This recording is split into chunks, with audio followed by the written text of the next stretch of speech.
What if I told you there's a 140-year-old chart that has predicted every market crash with chilling accuracy? 1999 dot-com bubble?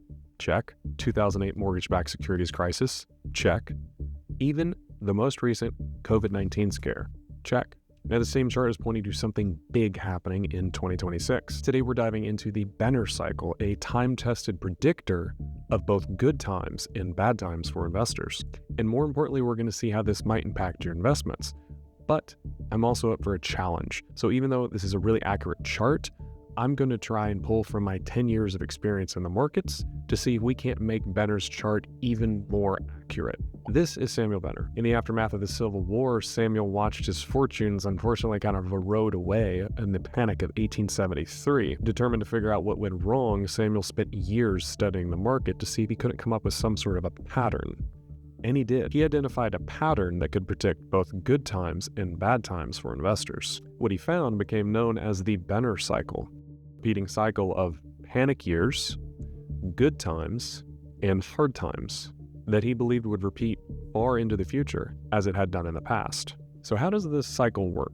It's essentially a cycle of panic years, moments when the markets freak out and panic, followed by periods of stability and growth. Benner was even able to identify smaller cycles within the larger ones that identified hardships or opportunities for investors. Just take a look. 1999, the dot-com bubble. 2008, the housing crisis. 2019, the COVID scare. Yes, even the COVID scare. All of these patterns fell within Benner's cycle. Now, it's important to note that when Benner marks a year, he's talking about the end of that year. So take, for example, 2007. He's noting the end of good times and the start of a crash, which is exactly what we saw in 2008 with the mortgage-backed securities crisis. And now Benner's cycle is predicting that stocks are going to rally up until the end of 2026, followed by a market crash. Make sure you watch to the end of the video as I explain why that's the case and I lay out additional evidence to support that. Now, if we look here at Benner's chart, we have years of panics, which would be all the years at the top, and then we have years of good times, high prices, and the time to sell stocks and values of all kinds. Now, at the bottom, we have years of hard times, low prices, and good times to buy stocks. Benner found that the panic years alternate between 18 years, 20 years, and 16 years, and that pattern continues to repeat over time. At the end of 2019, I distinctly remember this whenever the COVID scare was going on because I was in Key West, Florida for December.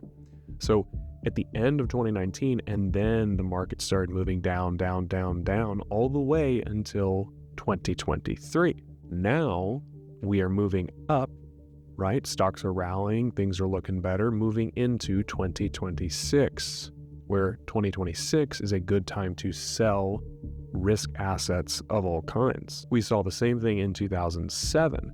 From 2005 all the way up to the end of 2007, we saw stocks rallying, and then the 2008 housing crash happened. Now, Benner's chart isn't foolproof, right? Nothing is. For example, it completely missed the Great Depression of 1929, which is why I'm going to show you how we can make this chart even more accurate so that we can be more precise with its predictions. By the way, if you're enjoying the content, hit that subscribe button. Thor, my dog here, will give you a high five. Isn't that right, Thor? Now, the Benner cycle alone doesn't guarantee anything, and that's where Confluence comes into play. Because when you have several indicators telling you the same thing, it gives you more evidence that you might be onto something. And you can think of each of these indicators as a clue to the mysteries of the market.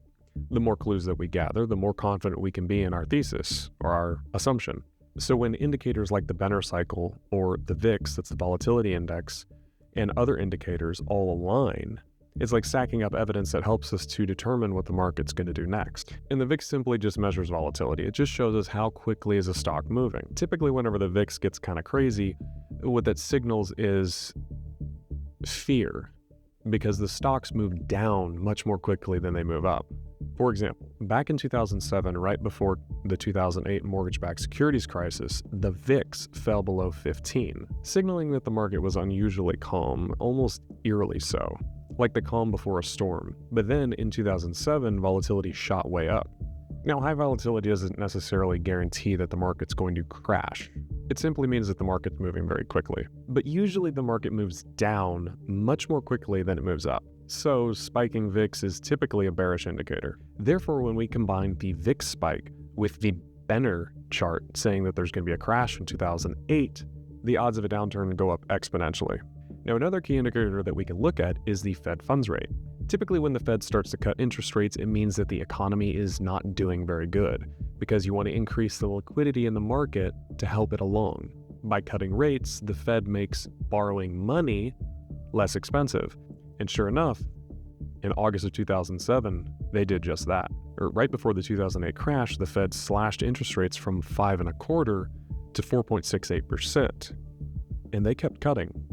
By December, the rates were all the way down to 4%. Now, whenever the Fed cuts rates, it's basically their way of making borrowing cheaper to encourage spending to keep the economy going. And this affects everything from credit card interest rates to mortgage rates. So whenever we see rate cuts like that, in combination with the Benner cycle lining up, and we're seeing the VIX dip below 15 and then rapidly spike up, it's a sign that there's an economic hardship on the horizon. That's what we call confluence, when all of the stars kind of align, when you have multiple indicators, where there's smoke, there's fire type of thing. Now, there's all types of indicators you can use for confluence. You can use technical analysis, you can use general news, you can look at the M2 money supply, that's global liquidity. Whenever that starts increasing, typically risk assets go through the roof, kind of like what we're seeing right now with Bitcoin, the stock market, and whatnot.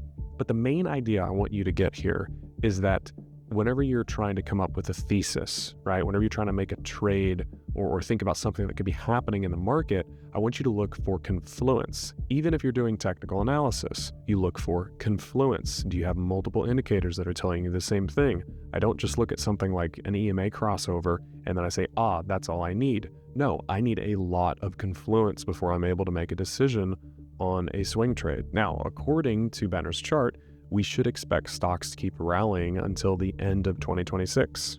This lines up with a pattern that we saw in 1995, a period that it led to a stock market melt-up because the Fed started to cut rates whenever we weren't in a recession. It sparked a huge rally right up until the 1999 dot-com bubble. Rate cuts like this often fuel risk assets to soar. Risk assets being stocks, Bitcoin, Ethereum. And with the VIX starting to rise again, just like it did in 2007 and back in 1995, we can conclude that we might be in the period of a stock market melt-up leading to a crash in 2026. Combine the Benner cycle with the VIX and the Fed cutting interest rates when we're out of a recession, it feels like we're on the cusp of something big going up into 2026.